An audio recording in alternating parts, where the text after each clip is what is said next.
Melbourne কিন্তু ক্রিসমাসের সাজে খুব সুন্দরভাবে সেজে উঠেছে। আর আজ আমরা যাচ্ছি আমাদের ঘর সাজাবার কিছু সরঞ্জাম কিনতে।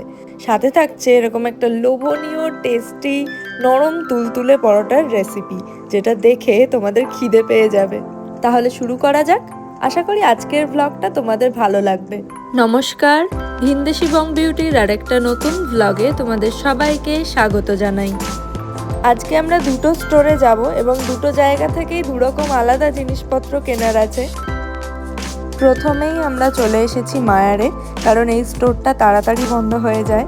উইকডেজে 7টায় বন্ধ হয় আর উইকেন্ডে 9টায়। মেলবোর্নে এখন সমস্ত দোকানপাট, শপিং মল, অফিস কাছারি, হোটেল বা অ্যাপার্টমেন্টের লবিগুলোতে এত সুন্দর সুন্দর ক্রিসমাসের সাজসজ্জা দেখা যায় যে চোখ ধাঁধিয়ে যায়। এত সুন্দর করে এরা ক্রিসমাস ট্রিগুলোকে সাজায়, সত্যি খুব ভালো লাগে। আর জিনিসগুলোও তেমনি সুন্দর আর শৌখিন হয়।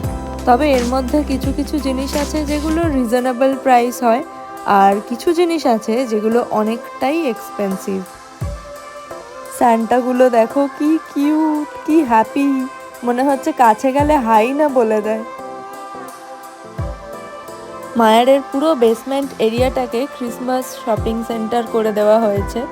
আর পুরো জায়গাটাকেই এত সুন্দর করে সাজিয়েছে, মনেই হচ্ছে না যে কোনো দোকানে আছি। লাইট, ডেকোরেশন, মিউজিক, অ্যাম্বিয়েন্স সব মিলিয়ে পুরো মনে হচ্ছে যেন স্বপ্ন দেখছি।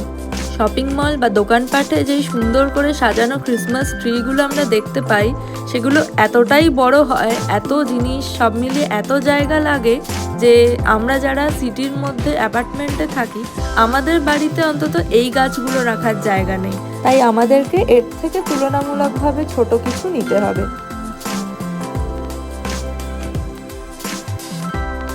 এখানে দেখো কত আলাদা আলাদা হাইট, দাম, ডিজাইন বা কালারের ক্রিসমাস ট্রি বিক্রি হচ্ছে।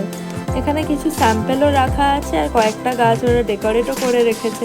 কি সুন্দর দেখতে লাগছে না? আমার কিন্তু ওই সবুজ গাছটার ডেকোরেশনটা খুব সুন্দর লাগছে। কি সুন্দর মিনিমাল সাজসজ্জায়, কত এলিগেন্ট লাগছে।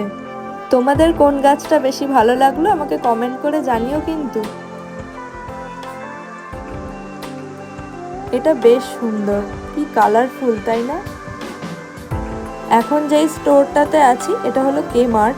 এটা প্রায় প্রতিদিনই রাত 10টা পর্যন্ত খোলা থাকে। এই ছোট ক্রিসমাস ট্রিগুলো যেমনি কিউট তেমনি গর্জিয়াস। আজ আমরা কি কি কেনাকাটা করলাম সেগুলো ক্রিসমাস ট্রিটা সাজানোর সময় তোমাদের সাথে শেয়ার করব। আপাতত বাড়ি ফেরা যাক।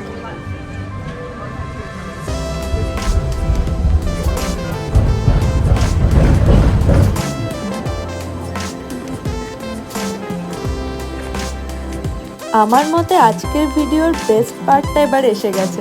এখন আমি তোমাদের সাথে একটা জিভে জল আনা লোভনীয় খাবারের রেসিপি শেয়ার করতে চলেছি। আর সেটা হলো বাঙালির প্রিয় সবজি আলুর পরোটা।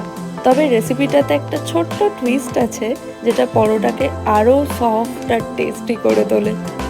প্রথমেই আগে ময়দাটা মেখে রাখবো। তো ময়দার মধ্যে আমি চিনি, নুন আর তেল দিয়ে ভালো করে আগে শুকনোভাবে মিশিয়ে নেব। তারপর আস্তে আস্তে জল দিয়ে একটা ডো বানাবো। এটা ভীষণ বেসিক আর কমন একটা স্টেপ, নাথিং ফ্যান্সি। ময়দাটা মাখার আগে আমি পরিমাণ মতো আলু নিয়ে ওভেনে বেক করতে দিয়েছিলাম 20 মিনিটের জন্য। তবে এটা পুরোপুরি অপশনাল, তোমরা আলুটাকে প্রেসার কুকারেও সেদ্ধ করতে পারো বা এমনি জলে ফুটিয়েও সেদ্ধ করে নিতে পারো। তাতে টেস্টের কোনোই তফাৎ হবে না। শুধু আলুটা বেক করে নিলে এক্সট্রা ময়েশ্চারটা থাকে না, সেদ্ধ করলে ওটা থাকে, বাট তাতে কোনো অসুবিধে নেই। আলুটা গরম থাকতে থাকতেই ম্যাশ করে নেব। এবার এর মধ্যে মশলা দিচ্ছি। প্রথমে দিচ্ছি আমার ঘরে বানানো একটা শাহি গরম মশলা, তারপর ধনে গুঁড়ো, জিরে গুঁড়ো আর লঙ্কার গুঁড়ো। এরপর দেব সামান্য কাসুরি মেথি আর 1 চিমটে হিং। এরপর দেব অল্প জোয়ান। আর আলুটা ঠান্ডা হয়ে গেলে তারপর একবার ভালো করে হাতে মেখে নেব, কারণ হাতের বিকল্প নেই। এবার আমাদের রেসিপিতে আসছে একটা ছোট্ট টুইস্ট, একটা সিক্রেট ইনগ্রেডিয়েন্টস, যেটা এর টেস্টটাকে কয়েক লেভেল উপরে নিয়ে চলে যাবে। এটা হলো পারমেসান চিজ। তবে এটা কিন্তু একেবারেই অপশনাল, কারণ আমরা চিজ দিয়ে চিজ ছাড়া দুরকমভাবেই বানিয়ে খেয়ে ট্রাই করে দেখেছি। দুভাবেই স্বাদটা অনবদ্য লাগে। তবে চিজটা দিলে ওই প্রো থেকে প্রো ম্যাক্স হবে আর কি। ও হ্যাঁ, স্বাদ মতো নুন দিও, কিন্তু আমি দিয়েছি, বলতে ভুলে গেছিলাম। নুনটা দেওয়ার পর আলুটা আরেকবার ভালো করে মেখে নিয়েছি। এবার এক এক করে লেচি কেটে ওর মধ্যে পুরগুলো ভরবো। এই প্রসেসটা আমার খুব ভালো লাগে। ছোটবেলায় বাড়িতে যখন পৌষ পার্বণের সময় নানা রকম পিঠে পুলি তৈরি হতো, তখন পুলি পিঠের ওই ঘোলটা বানানো, ওই প্রসেসটা আমি খুব ফলো করতাম, যে মা বা বাবা কিভাবে করছে, আর ওদেরকে দেখে দেখে কখন যেন শিখে গেছি। আর আস্তে আস্তে বড় হওয়ার সাথে ফিল করলাম যে রান্নার প্রতি ভালোবাসাটা আমার অনেক ছোটবেলা থেকেই ছিল, আর এখনো আছে।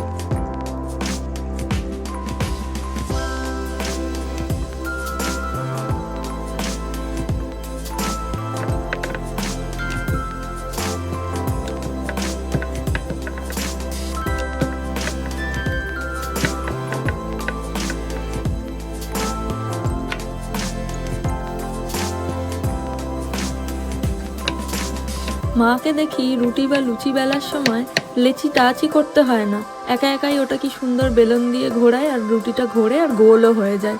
আস্তে আস্তে আমিও কখন যেন শিখে গেছি। এখন আমিও রুটি বা লুচি এগুলো বেলি যখন, ঠিক গোল কিন্তু হয়ে যায়। তাই ভাবি, মেয়েরা বোধহয় যত বড় হয় মায়ের মতো হয়ে যায়, তাই না? আচ্ছা, এবার বলি, আমি কিন্তু পরোটাগুলো তোমরা দেখলে ময়দা দিয়েই বেললাম। এবার আমরা তাওয়াটা ভালো করে আগে গরম হতে দেব, তারপর পরোটাগুলো দিয়ে প্রথম কিছুক্ষণ হালকা করে সেঁকে নিয়ে তারপর অল্প অল্প তেল দিয়ে ওগুলোকে ভাজবো। একসাথে 2-3টে করে পরোটাও ভাজতে পারো, আবার একটা করেও ভাজতে পারো, কোনো অসুবিধা নেই, নিজের সুবিধে মতো করো।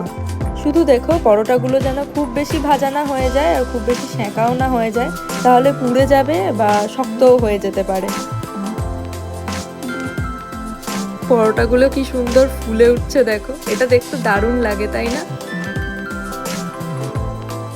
সবকটা পরোটাই ভাজা হয়ে গেছে। এবার তোমাদের দেখাই পরোটাগুলো কেমন হলো। কিছু পরোটা দেখছো আমি একটু বেশি তেল দিয়ে একটু লালচে করে ভেজেছি, আর কিছু পরোটা একটু কম তেলে সেঁকা পরোটা টাইপের বানিয়েছি।